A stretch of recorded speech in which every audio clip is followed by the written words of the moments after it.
خلال العام 1941 ولد فؤاد سلوم في بلدة القبيات في عائلة مؤلفة من 6 أولاد. بدأ تعليمه في المدرسة الرسمية في القبيات، وفي العام 1963 تخرج من دار المعلمين وتابع تحصيله العلمي، حيث نال من الجامعة اللبنانية إجازة في اللغة العربية وآدابها وإجازة أخرى في التاريخ.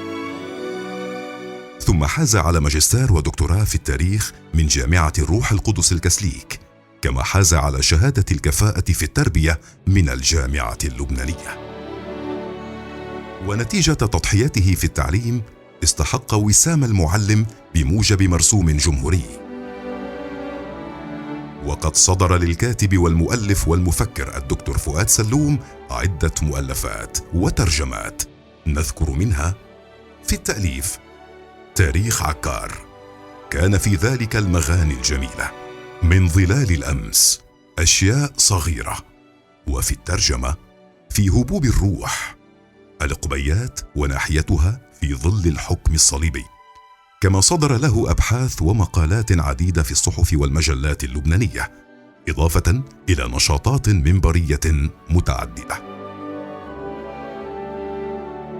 في موازاة نشاطه التربوي والفكري، نشط الدكتور فؤاد سلوم في الشق الاجتماعي والسياسي، فانتسب لحزب الكتائب في العام 1957، وكان مندوبا عن فرقة دار المعلمين في مصلحة طلاب الكتائب.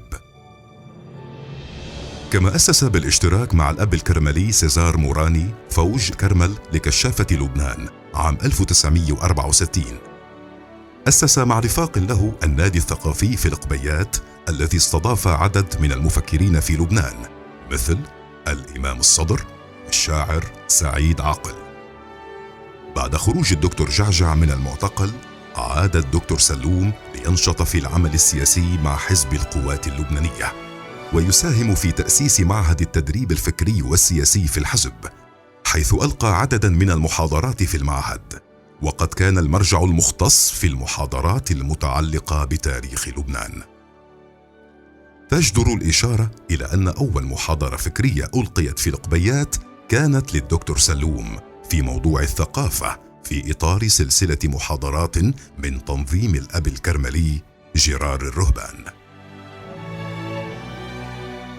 يواظب الدكتور سلوم في هذه الأيام على وضع اللمسات الأخيرة لكتابين قيد التأليف، وهما وجوه قبياتية ومشاهد قبياتية.